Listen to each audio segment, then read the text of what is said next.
કહું છું કે ભાભીને હવે એની બધી જે વસ્તુ છે એનું શું કામ હશે?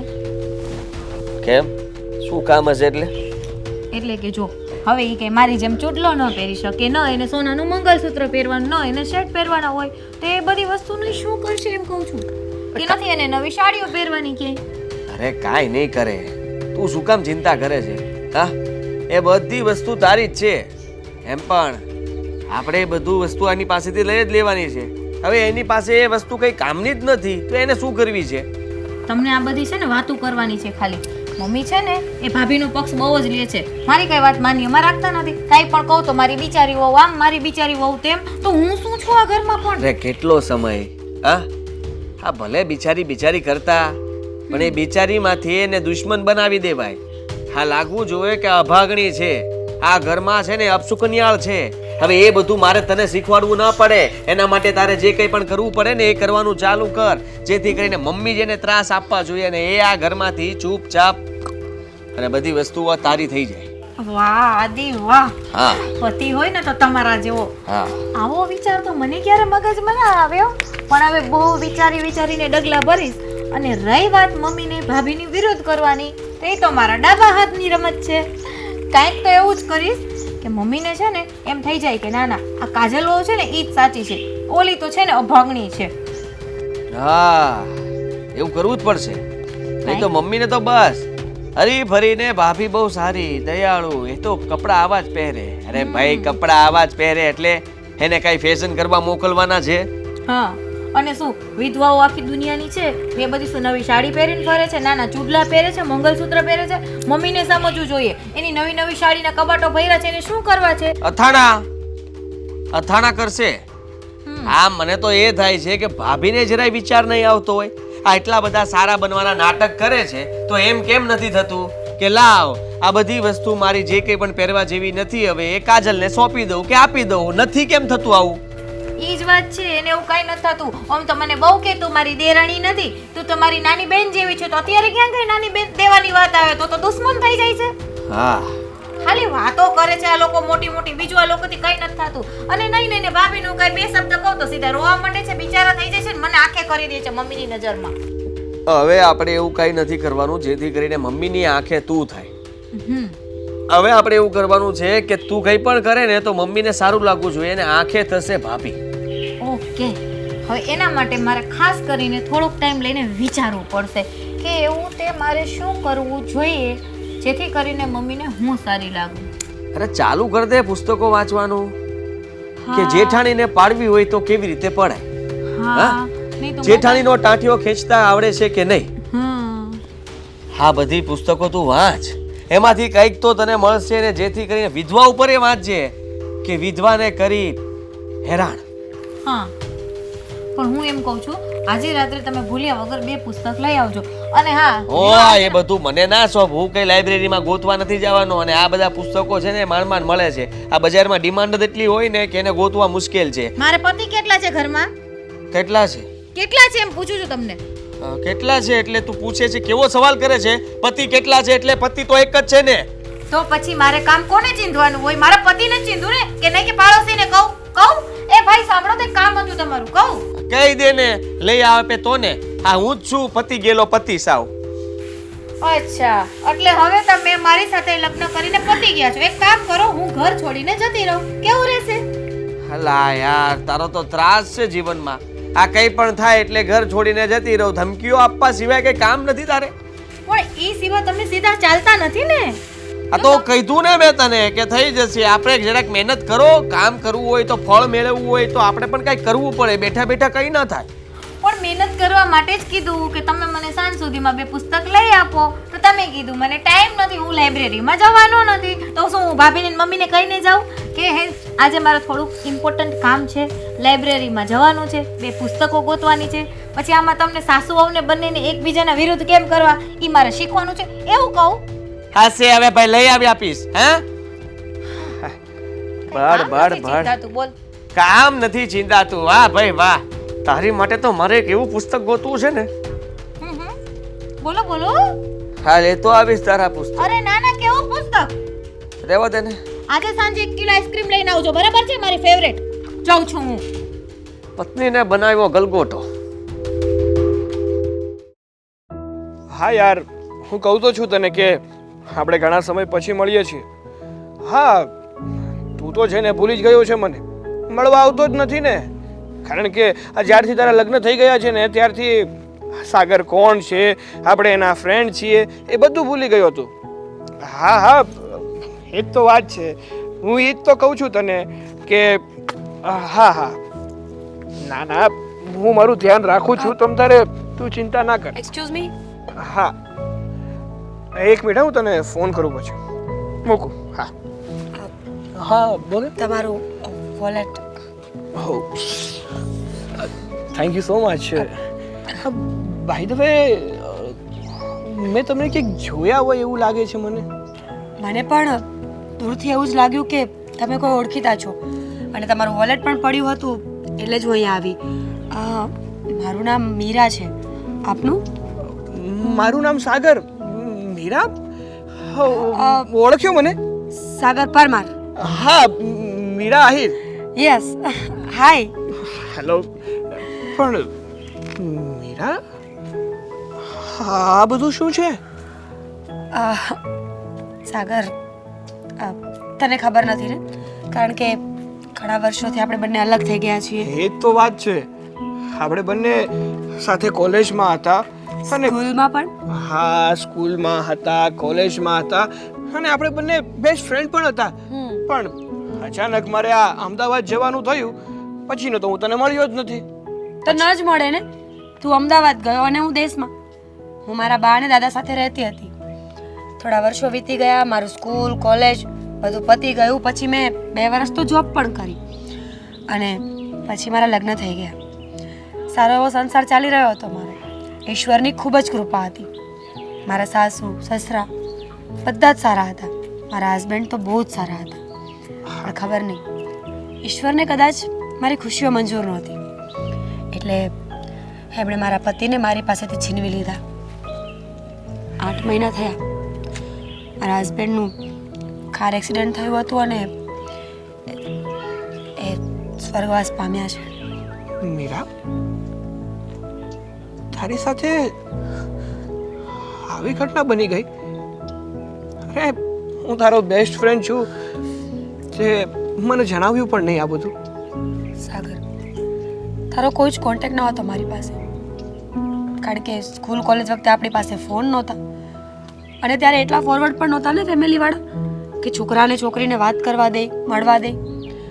એટલે કોલેજ છૂટ્યા પછી મારા બધા જ ફ્રેન્ડ્સ છૂટી ગયા. ક્યારેય કોશિશ પણ નથી કરી કોઈને મળવાની. લગ્ન થઈને તો મારી જિંદગી આખી અલગ થઈ ગઈ હતી. અલગ પરિવાર, અલગ માણસો, અલગ દુનિયા. પણ આજે તને જોયો ને ત્યારે ફીલ થાય છે કે જીવનમાં એક સારા મિત્રનું હોવું બહુ જરૂરી છે, જે પરિસ્થિતિ એ ભલે ગરીબ હોઈ શકે પણ મનથી દિલથી નહીં. કૃષ્ણ સુદામાની જેમ એકની પાસે અઢળક હોય અને એકની પાસે એક અનાજનો દાણો પણ ખૂટતો હોય, છતાંય દોસ્તી એવી કે આખી દુનિયામાં યાદગાર રહી છે. અને આજે તને જોઈને મને પણ એવું જ કંઈક ફીલ થાય છે મીરા, કે હું ભલે સુદામા હોય અને કદાચ તું કૃષ્ણ, પણ તું મારો મિત્ર તો ખરો ને. હા મીરા, હા, તારી સાથે જે પણ કાંઈ ઘટના બની છે ને એ સાંભળીને મને બહુ દુઃખ થયું. અરે, તારી ઉંમર જ શું છે? હજી તો હા ઉંમર તારી લગ્ન કરવાની છે, એની બદલે તે વહેલા જ લગ્ન કરી લીધા, અને આ કુદરતે તારી સાથે આવી અનહોની કરી નાખી. સાગર, એ નક્કી તો ઈશ્વર કરે ને કે કઈ ઉંમરમાં કોને શું આપવું એ. ચાલ, હવે આ મારું દિલ ભરાઈને ખોટી હું બહુ જોર જોરથી રડવા માંડું ને એની કરતાં બેટર કે હું જાઉં છું અને આપણે પછી મળીશું. પાકું. હા, પણ નંબર તો લઈ લે તું મારો. હા હા, હા, મારો નંબર છે. ઓકે, ચાલ ત્યારે હું નીકળું. નીકળો. સીતારામ. સીતારામ.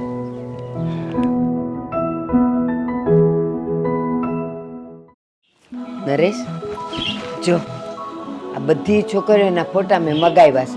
અને આમાંથી જે હારી લાગે ને આપણા સાગરને એની હારે એની સગાઈ ગોઠવી દેવું. તું જોઈ લે ને. મને તો આમાંથી ત્રણ સારી લાગે છે જો ત્રણેય દીકરી રૂપાળી છે. સાચે મેં જોયા ને ત્યારે મને લાગ્યું હો. અને આમાંની ઓલી વચલી છે ને એને તો હું પ્રસંગમાં જોઈ આવી છું. એવી મજાની છે ને, પાતળી પાતળી છે ને ગોરી ગોરી છે. એને અહીંયા સુધીના લાંબા વાળ છે એના. એવી સરસ છે ને એ છોકરી. તો મને તો એ પહેલી નજરે ગમી ગઈ. તમને ગમી જાય, મને ગમી જાય અને આપણા ઘરમાં શોભે એવી જ દીકરીઓ આવે છે આપણી ઘરે. સાચી વાત. આપણા સાગરને તો ગમી જોવે ને. હવે મેન વરરાજાને જ ન ગમે તો આપણે બે વખાણ કરી શું કામનું? પણ તું ચિંતા ન કર ને. એ તો સાગરને બતાવજો.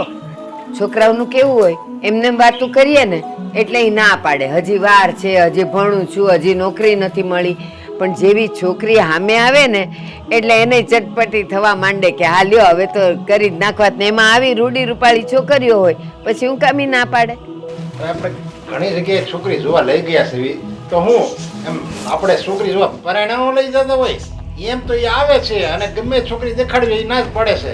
પણ સાચું કહું નરેશ, હા સાગર સાગર અહીંયા તો બેટા. શું કામ છે બોલો ને.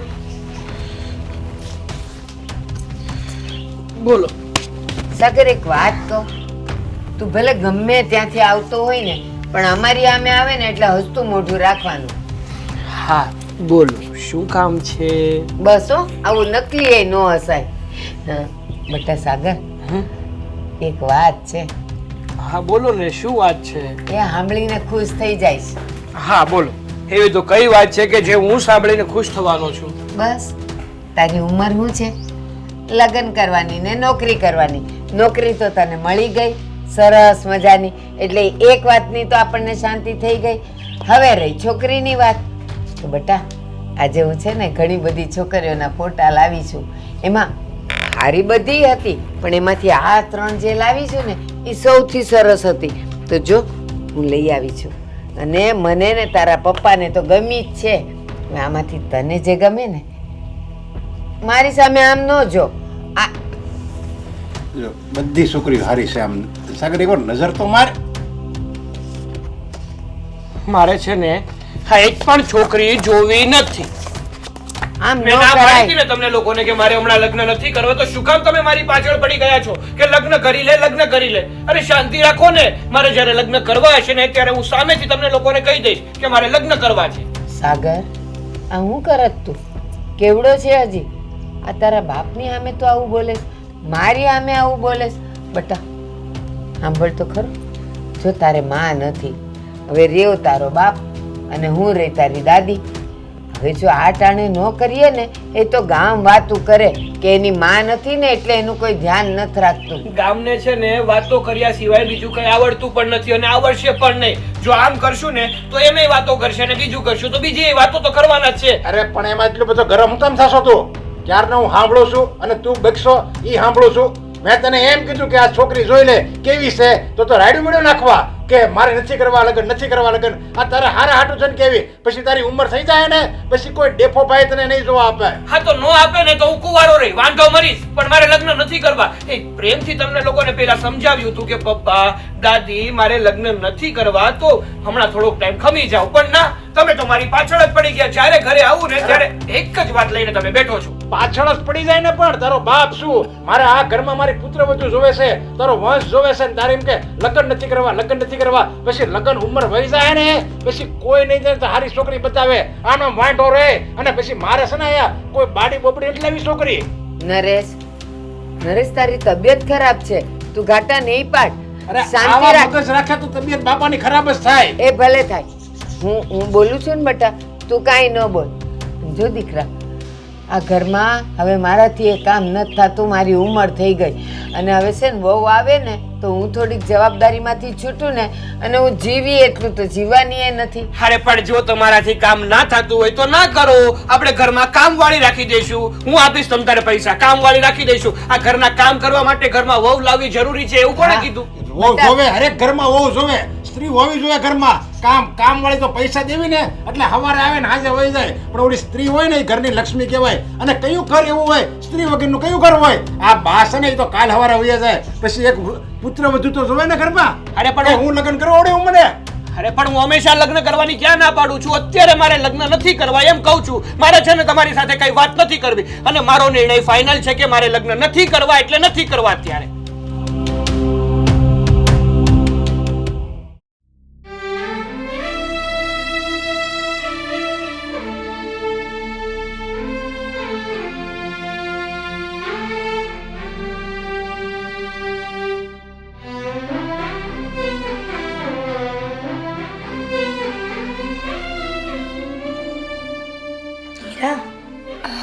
મમ્મી તમે આવો. શું વિચારમાં પડી ગઈ? કઈ નહીં મમ્મી, બસ આ ઘર થોડું ખાલી ખાલી લાગે છે આજે. અચાનક તમારા દીકરાની યાદ આવી. મમ્મી ખબર છે, પહેલાં હું ઘરની સાફ સફાઈ કરતી અને જેટલી વાર ટીવી પાસે આવતી ને એટલી વાર તમારા દીકરા એક જ વાત કહેતા, જોજે હા ટીવી પડી ગયું ને તો દહેજ લઈશ, દહેજમાં આના કરતાં મોટું ટીવી મંગાવીશ. જેટલી વાર આ ટીવી પાસે આવું ને એમના શબ્દો મારા કાનમાં ગુંજે, યાદ આવે મને એમની. તને શું લાગે છે બેટા, અમને અમારા દીકરાને યાદ નહીં આવતી હોય? અમને પણ હરેક પડે એનું નાનપણ બહુ જ યાદ આવે છે. ખબર છે તને, નાનો હતો ને તો હું રસોડામાં રોટલી બનાવતી હોય ને તો પણ આમ માનો પાલવ પકડીને ત્યાં ઊભો રહેતો. શાકભાજી લેવા જાઓ તો પણ પાછળ આવતો. એક મિનિટ પણ એને રેડો નથી મૂક્યો. અને અત્યારે એના વગર જીવવું પણ શક્ય નથી. પણ શું થાય, સમય સંજોગ અનુસાર જીવવું પડે છે. અને હું જાણું છું બેટા કે તારો જીવ પણ મારા દીકરામાં જ હશે, પણ તારે પણ એના વગર જીવવું પડે છે. હા મમ્મી, સમય અને સંજોગ શું કરાવવા માંગે છે એ માણસને ખબર ક્યાં પડે છે. મમ્મી આઈ એમ સોરી, મેં તમને પણ દુઃખી કર્યા ને આ વાત કરીને. મમ્મી મને ખબર છે કે પત્ની કરતાં વધારે યાદ એની માને જ આવતી હોય. દીકરો જ્યારે અલગ થાય ને ત્યારે એના વિયોગના વાયરા માને વધારે લાગે. પણ શું કરીએ, આ દુનિયામાં બધા પોતાનું એક સ્થાન નક્કી કરીને આવ્યા છે, બધા પોતાનો એક સમયગાળો નક્કી કરીને આવ્યા છે. આજે એ ગયા, કાલે આપણે જવાનું છે. મમ્મી તમે ચિંતા ન કરો, ભગવાન બધી મોહ માયા ભૂલાવે છે. આપણને આ માયા પણ એક દિવસ જરૂરથી ભૂલાઈ જશે અને ફરી વખત બધા નોર્મલ જિંદગી જીવવા મળશે જેવી પહેલાં જીવતા હતા. બેટા સાચી વાત છે. તું કહે છે ને કે સમય જતા નોર્મલ જિંદગી જીવાઈ જશે. જીવાય તો જશે, પણ એ દીકરાની પડે પડે યાદ આવશે.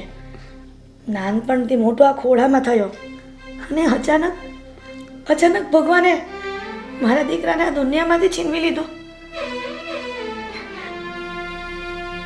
બેટા હું જાણું છું કે તને પણ એક એક ક્ષણે યાદ આવે છે.